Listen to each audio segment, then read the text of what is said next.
I'm wondering if we're in the time of the end of the oligarchs. I mean, I think we could really be seeing them as a class being disrupted. Listen, they can't walk into a restaurant right now.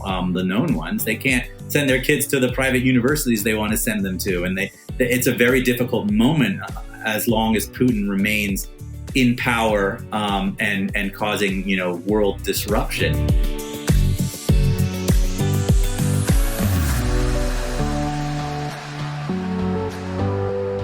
We're not going to introduce you directly to a Russian oligarch, but now's a good time to check in with someone who understands them well. I'm Chris Hill, and that was best-selling author Ben Mezrich. Among his books are Bringing Down the House and The Accidental Billionaires, which, respectively, became the movies 21 and The Social Network. In 2015, he wrote Once Upon a Time in Russia, a book that hasn't been turned into a movie yet, but it's about the rise of the oligarch and Mezrich's own experiences with Russia's billionaire class.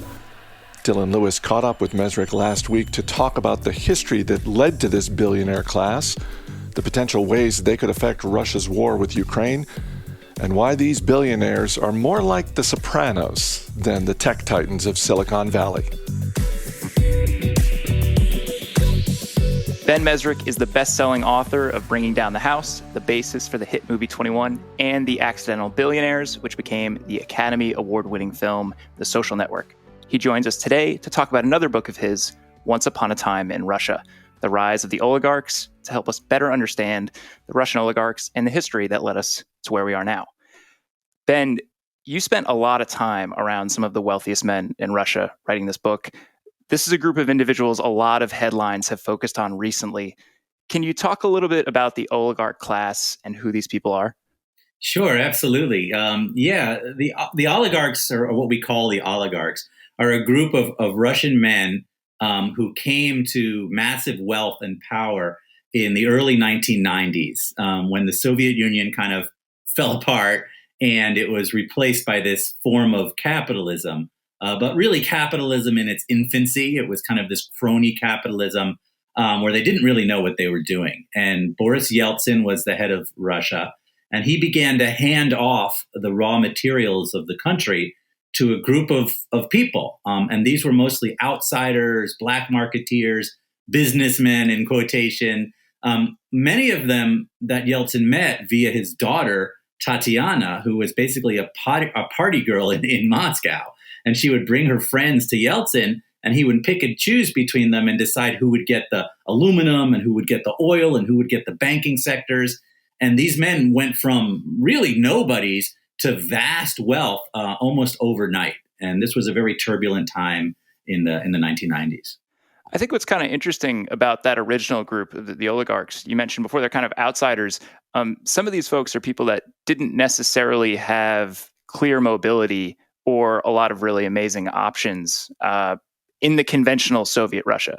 Right. I mean, these were people who couldn't become doctors and lawyers for a variety of reasons. They were not allowed to go to real universities or good universities. A lot of them were Jewish in a society that was very anti-Semitic. Soviet Union was very tough on people like them. Some of them, were from Siberia, like, Roman Abramovich, from outside the sort of central areas of Moscow. They weren't, the people you would expect to grow to power. They weren't part of the Soviet empire. They were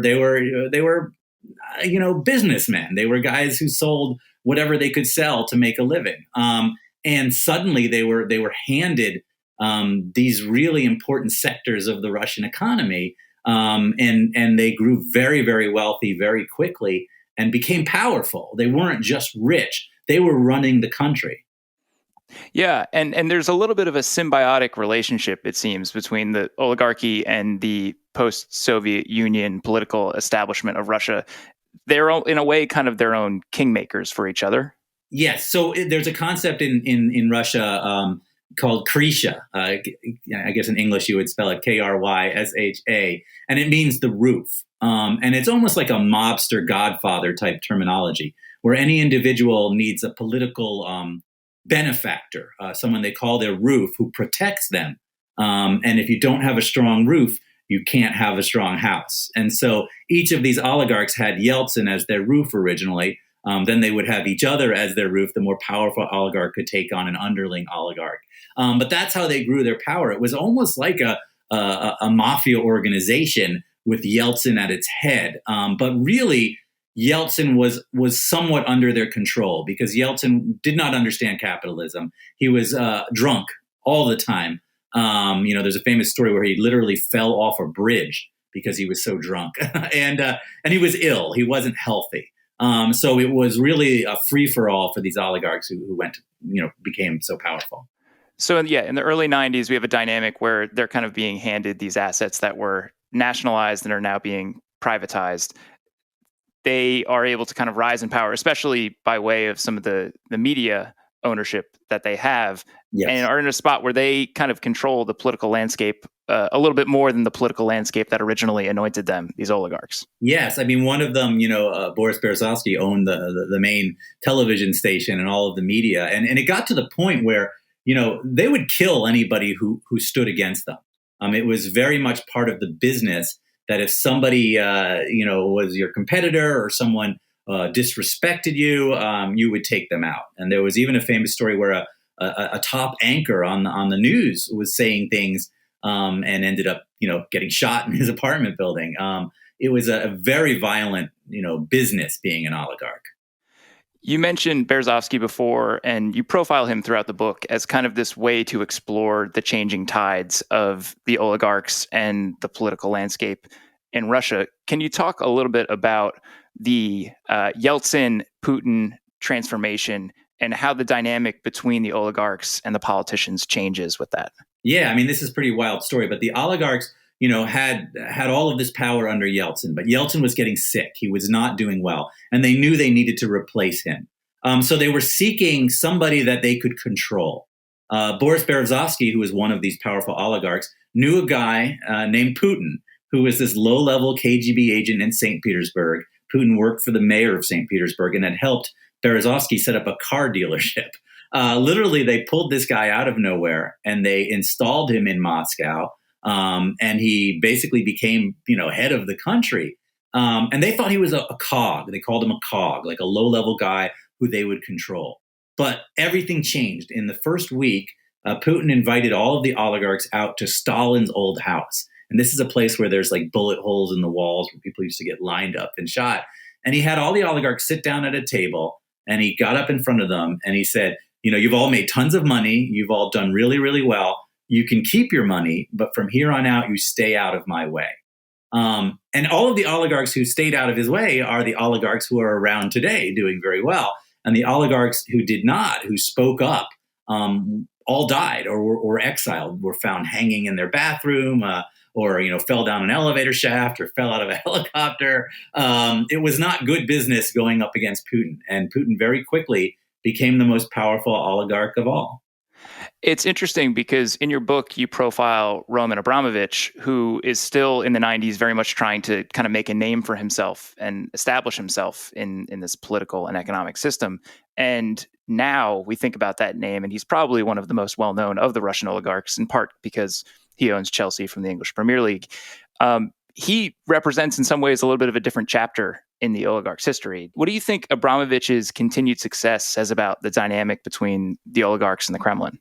Yeah, so Abramovich is an interesting case. So he's a guy who really came from nowhere, basically an orphan out in Siberia, was making, dolls. He was making plastic dolls, and then partnered up with Boris Berezovsky, who we met on a boat during a sort of a yachting trip.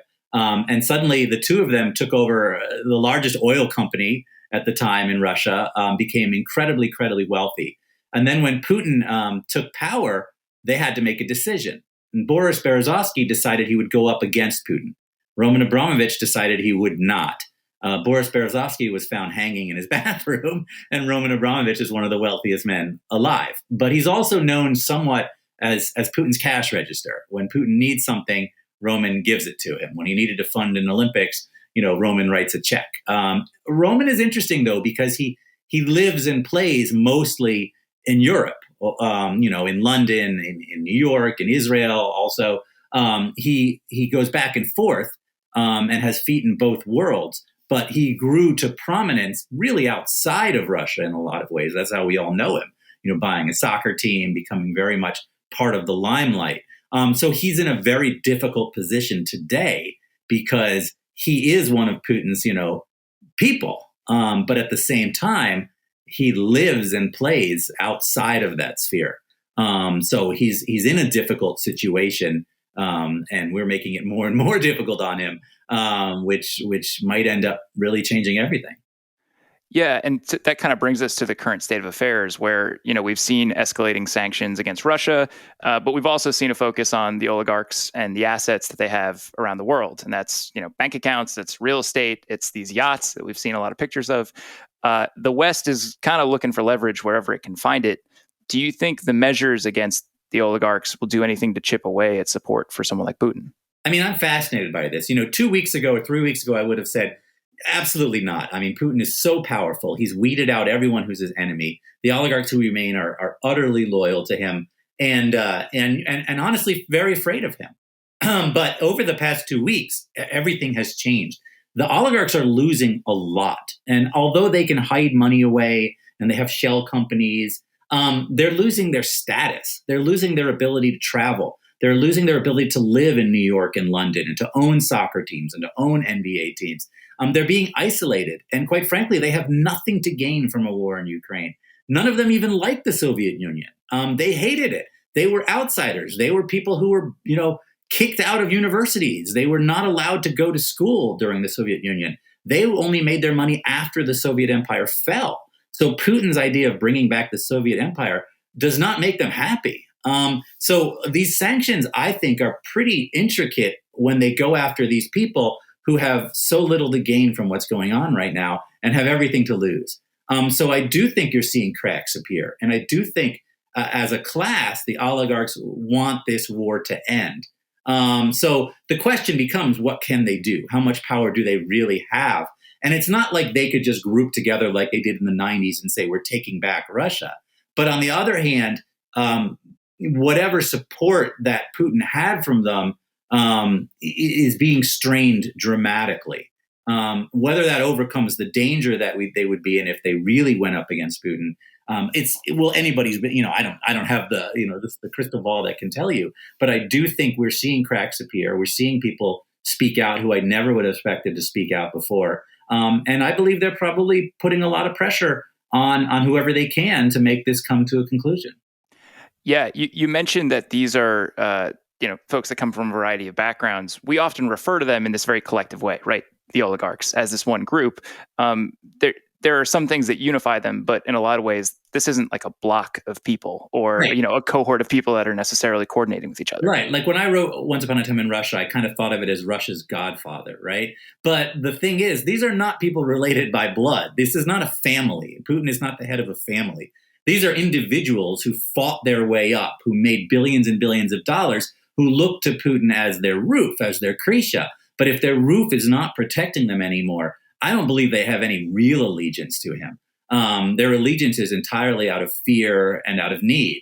But if you cut away the need, and if they didn't fear him for some reason, I think you would find it all collapse very quickly. Do you think that there's a little bit more allegiance or maybe loyalty or willingness to follow with some of the folks who have seen their wealth accumulate in the last 2 decades and were not necessarily folks who, had that huge ride up in the 90s because that was kind of part of the Putin political machine? Yeah, you mean are they more supportive or less supportive? More supportive, yeah. More supportive of Putin? Yeah. So, the modern oligarchs, the ones who've come to wealth later on, probably are more, just Putin cronies, right? They're not people who placed Putin in power. They're people who came after Putin was already powerful. So I do think the newer oligarchs probably have more allegiance. You have to think about Putin's been there for so long. He's probably gotten rid of anybody who is disloyal in any way. He's had plenty of time to get rid of any threats to him. So I would think that the circles that are around him are incredibly loyal and will do whatever he wants or says. So it's the older oligarchs, the ones who were there in the 90s who put him into power, that I think we're hoping will be able to lean on him and make it happen, make the change happen. One thing I do want to kind of compare and contrast is, we have plenty of billionaires here in the United States, right? And there are a lot of people who, for however you want to chalk it up, have influence in the United States and have a lot of money in the United States. In what ways are these folks similar, and in what ways are they different to the capitalists that we often think of within the American economy? Right. I see comparisons all the time between American oligarchs. There's no comparison. I mean, I can tell a story from my research. I was working on the book, and I was talking to these oligarchs, going back and forth to London, getting into some very terrifying situations. And at one point, there's a story that they told me about, Roman Abramovich and Boris Berezovsky. They wanted this oil refinery that was in Siberia. So they flew out to Siberia. They met with this old general. And they said, will you sell us the oil refinery? And the general laughed at them. He threw them out of the room. He said, I'm not going to sell it to you. So Roman and Boris went back to Moscow. And that night, that general went swimming in the Irkutsk River and drowned. His bodyguard, who was the only witness, got into a bar fight and died. So I wrote this chapter and I read it. And then I call up the oligarch and I'm like, this sounds a lot like you had this man killed. And he's like, yes, it sounds that way. And I was like, well, is this okay? I mean, I'm writing this in this book. And he's like, oh, yeah, it's fine. And I was like, well, how is it fine that it seems like you had this man murdered? And he said, well, when you think about Russia in the 1990s, don't compare it to America in the 1990s. Compare it to America in the 1890s.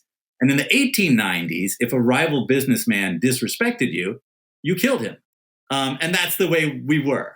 And so these are the people we're talking about. These are hard men. These are people who employed assassins. Every major company in Russia in the 90s had a group of people they called the Department of Wet Works or something like that, who they would send to blow up cars and shoot people. And thousands of businessmen were murdered in the 90s in these sort of rivals. The aluminum wars were famous, where all of these aluminum companies fought each other in the streets with beheadings and car bombings.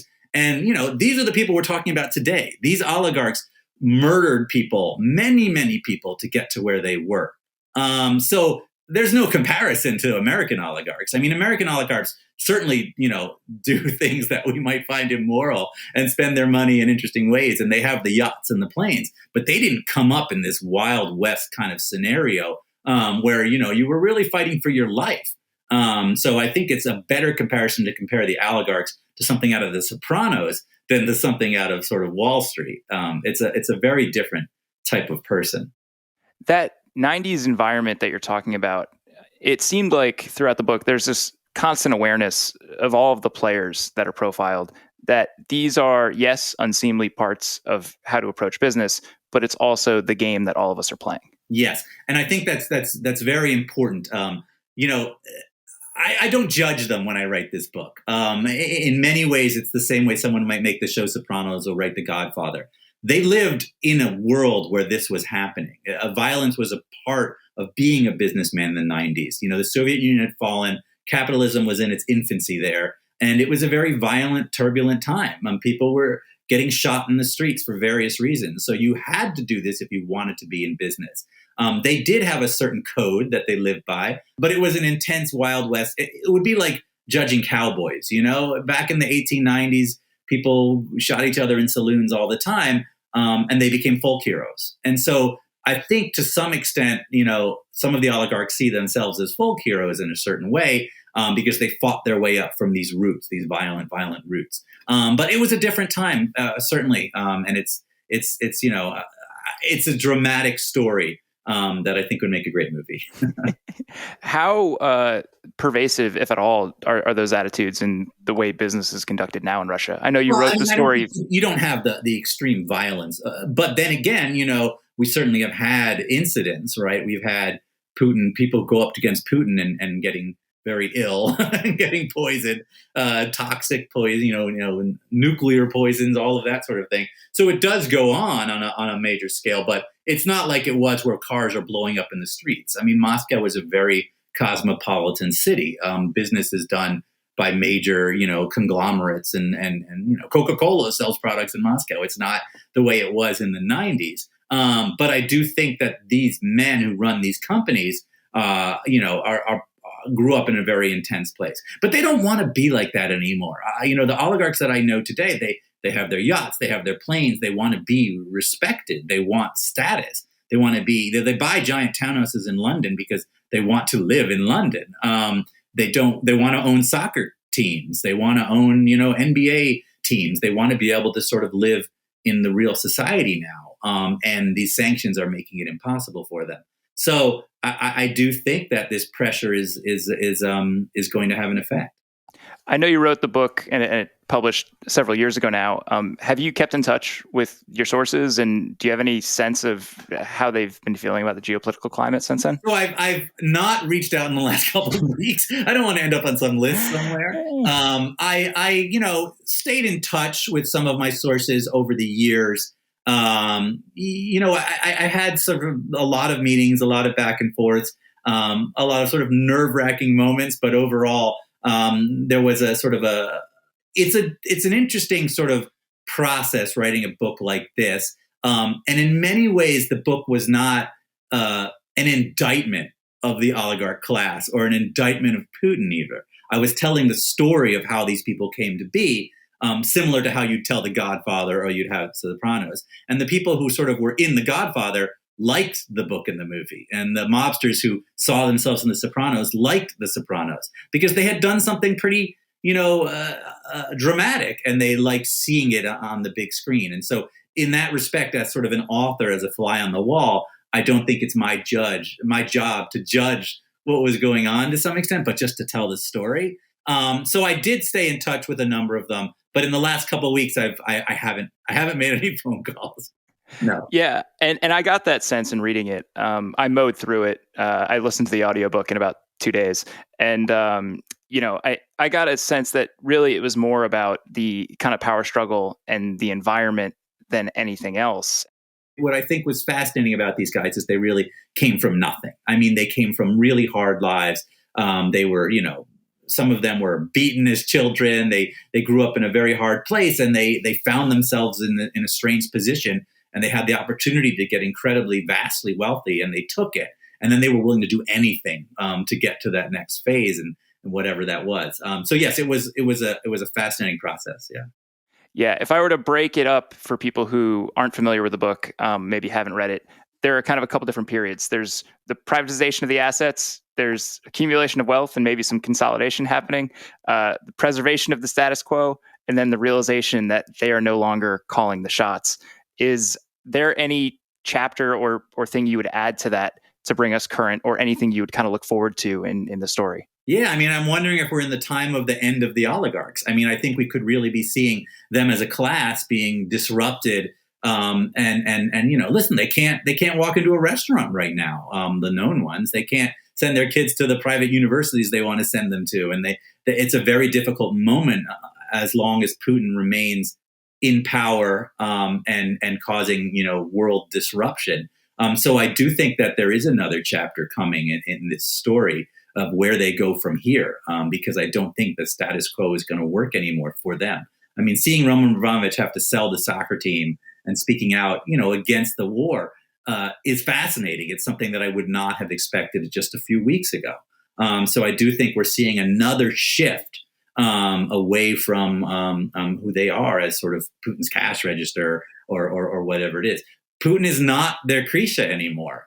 He is not being able to protect them at this moment, and that's going to cause a big shift. So, yeah, I do think there's another chapter. It's funny, you write a book, this is 2015, and now suddenly you can't find the book anywhere because everyone's buying it, which is wonderful as an author, but it's this intense moment where I think it really is yet another shift in the landscape of that story.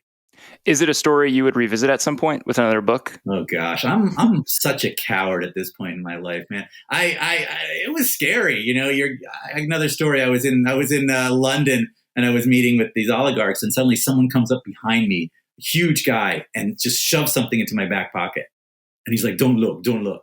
And this is right during the whole polonium poisoning kind of situation. So I'm terrified, and I get back to the hotel and I take it out. It was like a computer key card. And I didn't know what it was. And I had to fly back to the US. So I had like lawyers waiting in the airport because I didn't know what I had. And I get home and I put it, and there's like 10,000 pages of depositions going all the way up to Putin. It ends up being a big backbone to my book. But at this stage in my life, would I do that again? I don't know. I mean, it's, listen, I've always kind of been terrified of everything and an anxiety-ridden coward. And as a writer, I don't know if I'm at a point where I would just dive back into a story like that. I also need, the right sources. I don't know that I would reach out to the same people again to tell this side of the story. But if they reached out to me, I would probably, jump back in. But I don't know. I don't know. Good question. Yeah. We might have to settle for the movie then. We've had the chance to talk with Ben a number of times over the years. His latest book was released last month. It's historical fiction, and here's a sneak peek. I've been obsessed with the Gardner theft for many years. I got a phone call in the middle of the night about, 15 years ago, I think, from a guy who claimed to be one of the people who robbed the Gardner Museum. The call came in at 1 a.m. The guy told me some stuff that wasn't well known, told me some stuff I'd never heard before, told me why the museum was robbed, who had ordered it. Really interesting conversation. Then told me he was going to break his parole. He was on parole. He had just gotten out of prison for a very similar crime. So he had some sort of credibility to him. But he was going to break his parole and wanted to meet me in an alley in South Boston. I had to come alone. And it got very uncomfortable, the conversation. And so I tried to shift where we would meet. I tried to make it a little safer for myself. And the guy got agitated, hung up, and I never heard from him again. So for a decade and a half or more, I've wondered if I missed out on solving the Gardner heist because of my cowardice. And this was the largest heist in history, worth $1 billion worth of paintings still missing to today. But that has always been in my mind. And so the Midnight Ride came about. The Boston Globe called me. This was in the middle of the pandemic last winter when everybody was, in a place of utter terror. And they said they wanted to put something in the Globe that wasn't just all bad news. So they wanted to know if I would write a serialized book in the Globe. And so I ended up doing this Da Vinci Code style thing, handing in a chapter that would publish that night. It was in the front page and it built this huge audience. By the end of 2 weeks, there was a couple 100,000 people reading it. And I got a call from Steven Spielberg, who was interested in turning it into a movie. And so that made me very excited. And so I turned it into this book, The Midnight Ride, which is out now. So it's the first in a series of books. It's my own little Da Vinci Code. And hopefully people will pick it up. Now, if I'm not mistaken, at the time of the heist, you were a student at Harvard. So I have to ask, how solid is your alibi for that night? That's a good question. I was in Boston at the time. I did not have a policeman's uniform hidden in my closet or anything like that. I probably don't have a good alibi because I was just a nerdy kid in college. So I probably didn't have anywhere to go. But, it is an interesting story. I mean, it happened in the middle of the night. 2 guys dressed as cops wandered in. They stole 11 of the most famous paintings in the world, and then 2 items that make 0 sense, one of which was incredibly hard to steal. And these 2 items are not worth anything. But they had to climb up a wall, they had to use tools. And so the question is, why did they take these 2 random things along with the most valuable art in the world? And so if you read the book, the first chapter, I tell you how I think the heist really went down. And it's all kind of pushed by this weird phone call I got in the middle of the night.